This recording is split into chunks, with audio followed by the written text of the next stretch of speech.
This is lesson 8, and if you remember last time, we were looking at different ways of making I words. So last time we used the I and the E, the digraph IE, and this time we're finding a different way of making words with I in them. Can anybody think what letters we might need? What else can make an I sound? Thomas, can you give me a hand? I just want the letters. G, H. Good lad. So I want I, G, H. And those three letters together make an I sound. They look a bit tricky, don't they? But as we go on, you'll find it's easier than we think. I'm thinking of, if I put some consonants with IGH, could I make a word? Oh, I've got one. I turned on the Light. Oh, well done, Katie's jumping in there. I turned on the light because it was dark. Sorry, I forgot to say we've got two helpers. Morning, Thomas. Morning, Katie. Hola. So, hola. So we've got light. Now, I'm just looking at light. Could we possibly put a letter in front of the light and word build to make it a longer word? Bright light. Oh, do you know what, Thomas? We could put a new word in front. Excellent, bright light. I'm just wondering, could we put one letter in front of light to make a new word? E, height. Oh, Katie?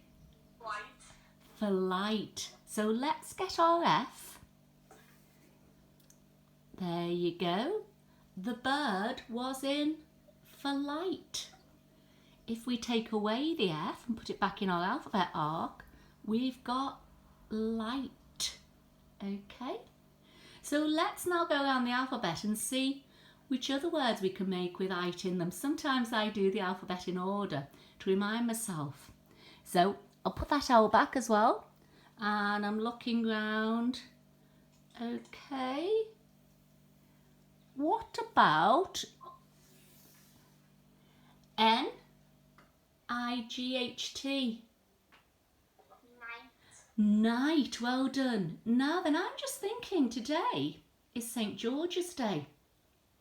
And I know another type of night. Does anybody else? Yes. Sorry. Yeah, okay, the night. The one that fights with a K. The one that fights. Ah, so how do we spell that night? N. No, K. K, good boy. IGHT. Yes, well done, Thomas. Okay, so we're drawing down our K. So that is the knight on horseback. That's St. George, the knight. Okay, and if we take that away, we've got the night with the stars in the sky. Okay. Thomas, I heard you say a word before. We could use this to say about the stars that shine at night. Bright. Bright. Can you spell that for me? BRIGHT. BRIGHT. Just see how you can word build. Now, Thomas, I'm going to test you out here. I'm just thinking, if I take the B away, we've got another word, haven't we? You had bright. I've taken B away. You've got? Bright. Yes, you are right. Okay, but if we put the B back in front, we've got bright. Now remember we talked about ending suffixes to the end of words to make even longer ones. That we wouldn't say the stars shone bright in the sky. We could, oh good boy, the stars shine bright in the sky. We're going to put an ending on. The stars shone bright. Brightly. Brightly, good boy. Now I wonder what letters will make that ending sound. Brightly. LY. Oh, because we're using our L and we're using that part-time vowel, aren't we? Yes. So Y, thank you Katie, is the part-time vowel, brightly. And Y makes two sounds, doesn't it? Mhm. It makes an E. E and an Y. I. So Y can make an E sound or an I sound, and in this case it's an E sound. Brightly. Thomas, can you put that into a sentence for me about the stars in the sky? Using the word brightly They were shining brightly. in the... Sky. You could even use another I word.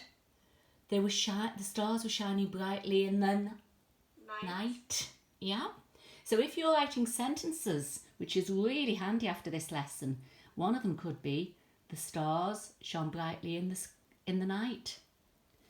So I'm just going to take off the Lee. This is a bit of a tricky one. I'm not sure everybody will get this one.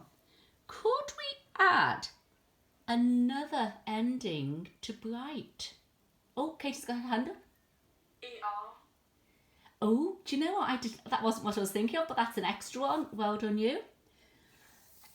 That star is brighter than the one next to it. Katie, that's a lovely one, thank you. I've got one more. When the knight was shining his armour, he wanted to, it's not a very good example actually,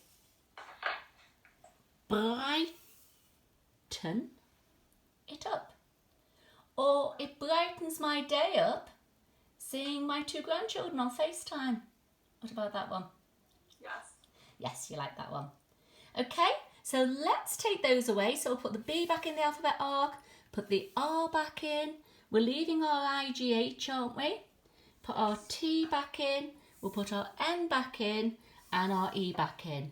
Right, I'm just thinking we've had now light and flight and night and right, brightly and brighten. Any others we can think of? I'm thinking, I'm looking at my list. Oh, could we put light back again? And I've got my L and my T. And I want to put a letter in front to make a word. This is a thinking one.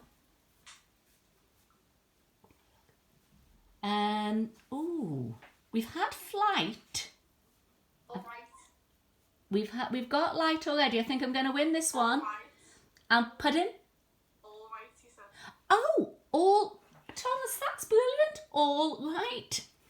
I hope my I see. I'd have to add an R as well, won't I? I hope my friends are all right. That's a brilliant one actually, because I haven't seen them for a while. Well done you, that's an extra point there. But I'm just going back to what I was thinking before. Take away my R. And it's amazing, isn't it? Your mind starts thinking of other things, other words. I'm putting an S in front, so I've got light. And I put an S in front to make it slight. You might have a slight cold or you might have a slight headache or something. Now I can add an ending to that one. I was slightly, if I can find my other L, where's that disappeared to? Slightly tired. So if I added L and Y on the end, I could word build there. Well, I think that's enough for today, isn't it? Just to remind ourselves, we had IGH to make the sound I.